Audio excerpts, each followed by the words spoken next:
Hey, what's going on, everybody? AJ the CEO here. I'm doing something random here today. We're streaming directly through the ATEM, and I'm actually, I forgot to record this because I'm actually just doing this live, but then I'm going to edit this. So if you're able to jump on, hey, you're going to be able to join in with me doing something live. I'm changing up my workflow a little bit.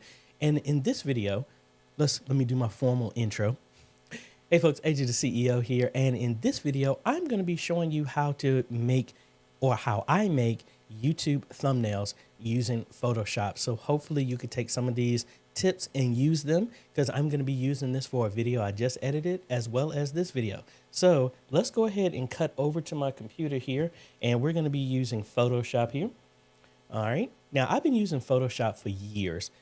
So hopefully you can see what's going on. Augustine, what's going on, man? I'm switching it up a little bit. We're doing this live and I'm going to edit this down. So I'm just going to show you how I make thumbnails, and I've been growing over time and just doing some new tips. I don't know if you've probably seen these crazy out of the top people having their facial expressions and everything. I never really wanted to put my face and stuff like that, but it seems like that is the trend. So I want to kind of show you how I'm doing this. So first we're going to make a new thumbnail. And again, with YouTube, it needs to be 1280 by 720.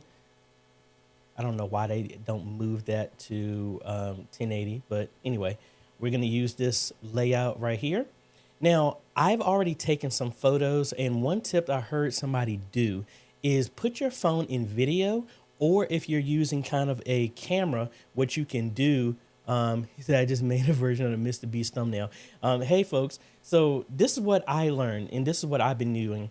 I took my camera and did it in a time lapse, and I set it to take a photo every 3 seconds. And I just put myself up and made a whole bunch of images of me having different shots. So like, for example, if I show you what I got, so this is a folder of selfies that I did where I just did different poses, and I'm using them on a solid background for me to do. And again, with your thumbnails, you want to show emotion. You want to show interest. You want to try and get somebody involved. So I'm just finishing up a review of a video for a USB PTZ camera.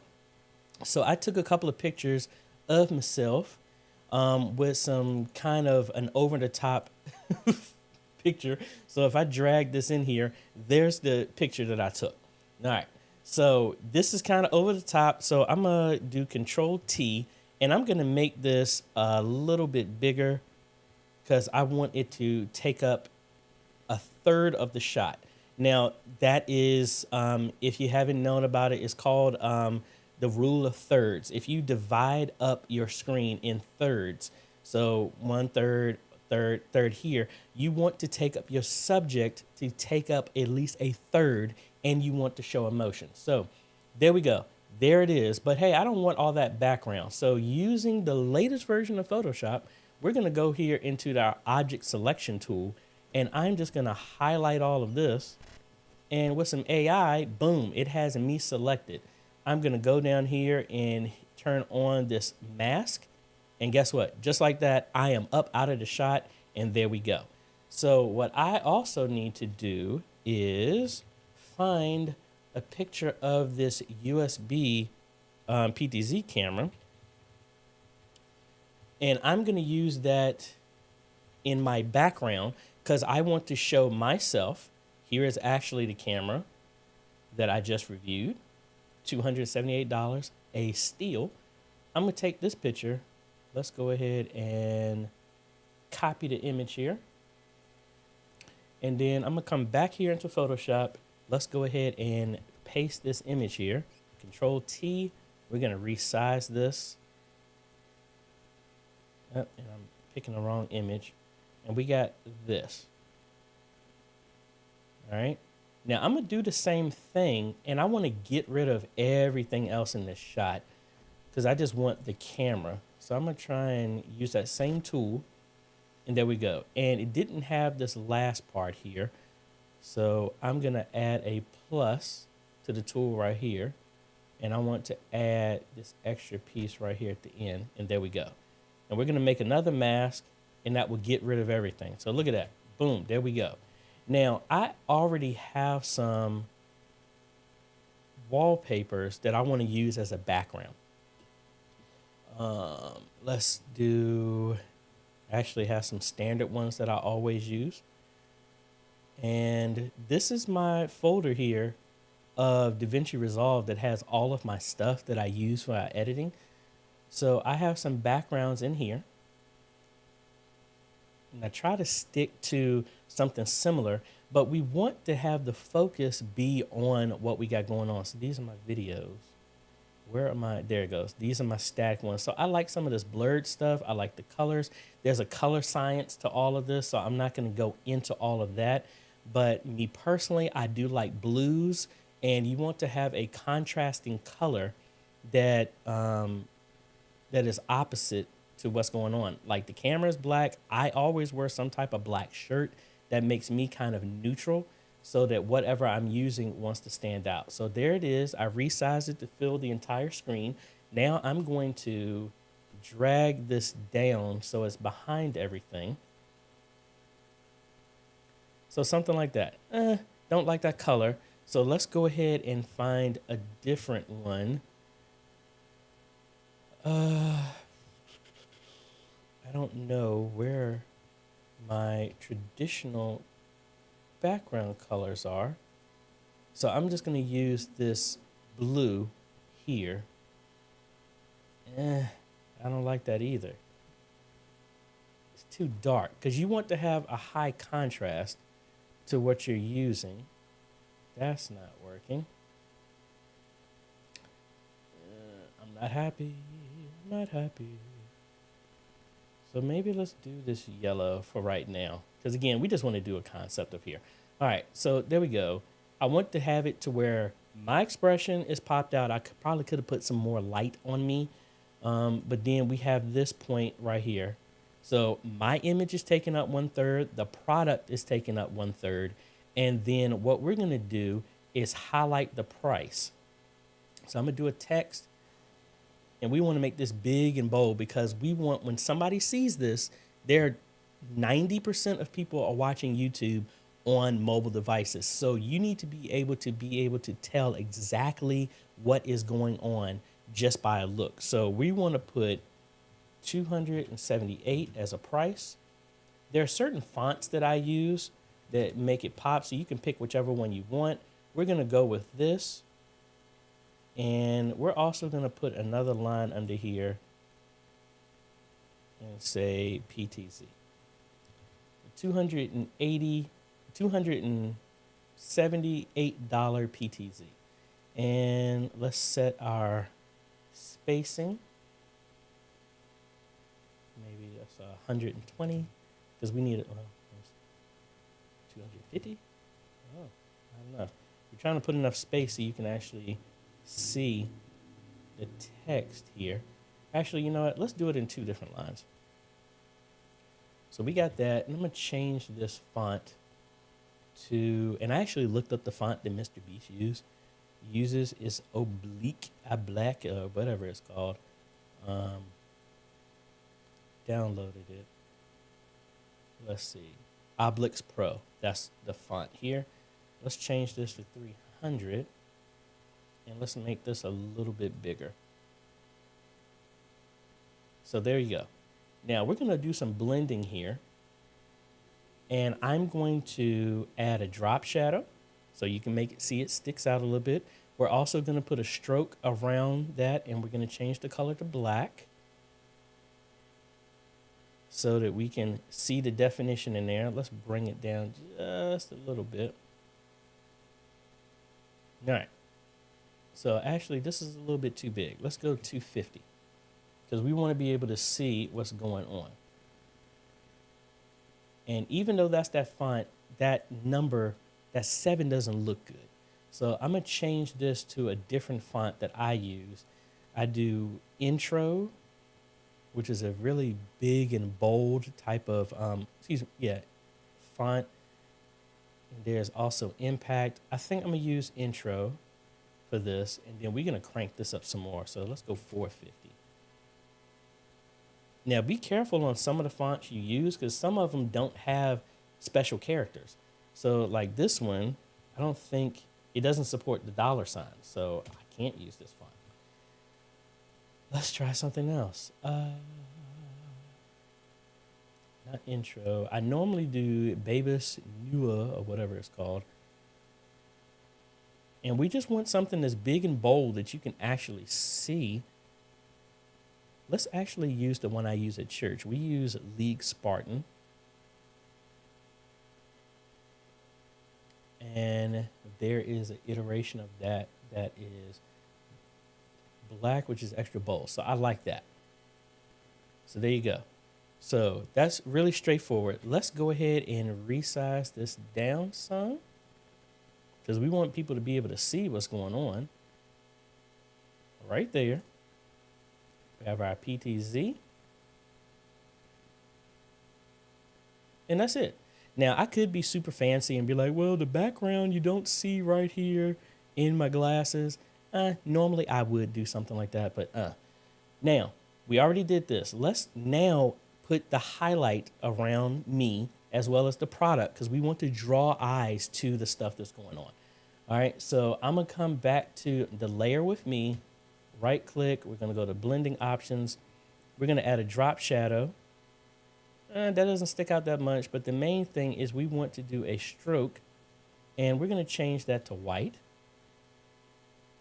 And as you can see, I don't like how that's going right there.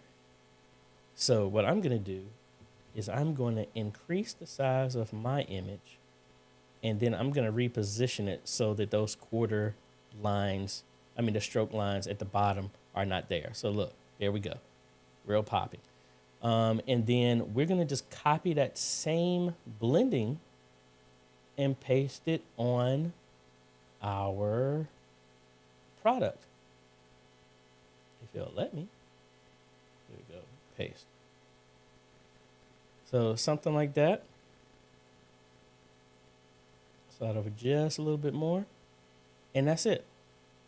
Now, again, the product name is right there. I might want to hide it, but again, it's kind of unique because of the naming. So maybe I'll put it right there so you can see it, but we have a product. And my glasses are really dirty. So that's how a lot of times, now you can get a lot fancier with this.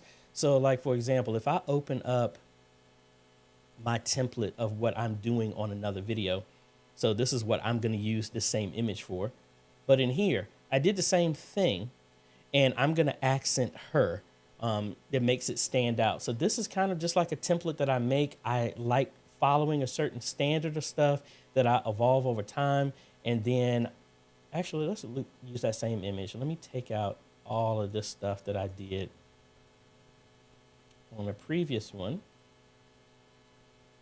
And we'll just make it in this, because this has all my backgrounds. So this is the blue background that I would have used. And then let's take that same image. I think it's still in copy. Yes, it is. Yay. So we're going to resize this.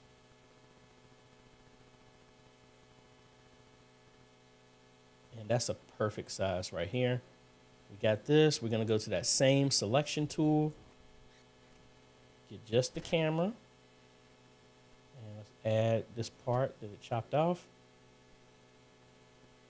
Mask layer. There we go. We have our font. And then we're going to add our style here. So there we go. And then we're going to do the same thing on the camera. And I don't like how it did that. But anyway, we got that. And with my image, we're going to resize this. We'll reposition it. My head is chopped off, so that's not going to work. Let's resize this a little bit.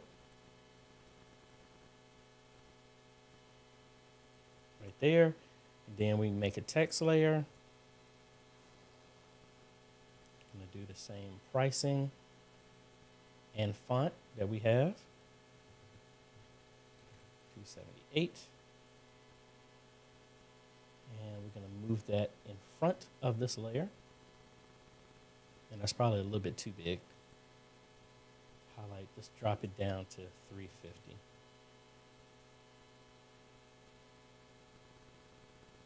Right here, we add our drop shadow. I'm going to put a stroke around here, but we're going to change this to black so that it stands out. And boom. And I need to hide that piece right there.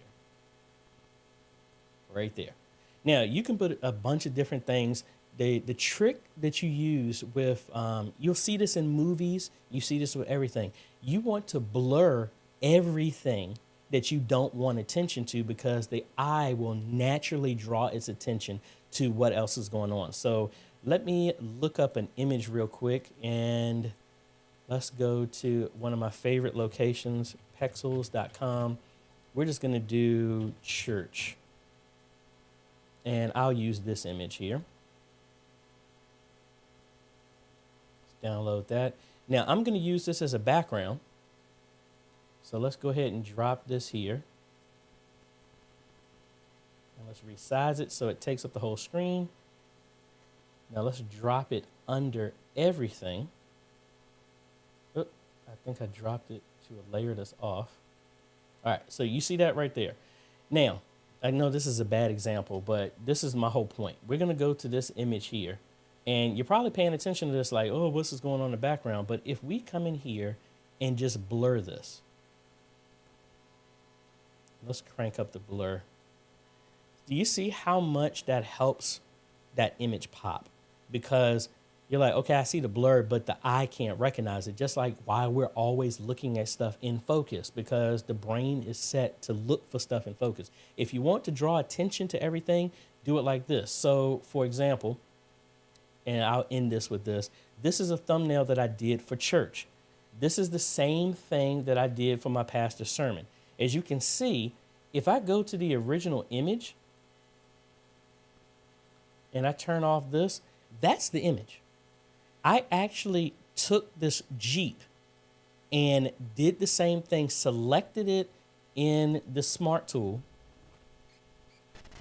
It got the entire Jeep, made that as another layer so that Jeep is by itself, left that in focus, and then made everything else blurred. And you see how much it draws your attention more to the Jeep? So I did that, and then we called out the actual title of the sermon. So we had our logo there, and I actually, because I had this layer here, I actually put the text right behind it. So unstuck.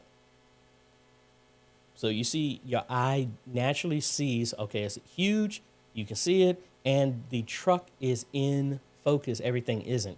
Now for when you do your thumbnail, shrink the size to this, and can you still see it? Can you still understand what the image is? That's how I do my thumbnails. That's what a lot of people have done it. And just think of the trick. If you want to draw everybody's attention, blur everything else that you don't want people's attention to. You want to have focus only the subject that you want everybody to pay attention to.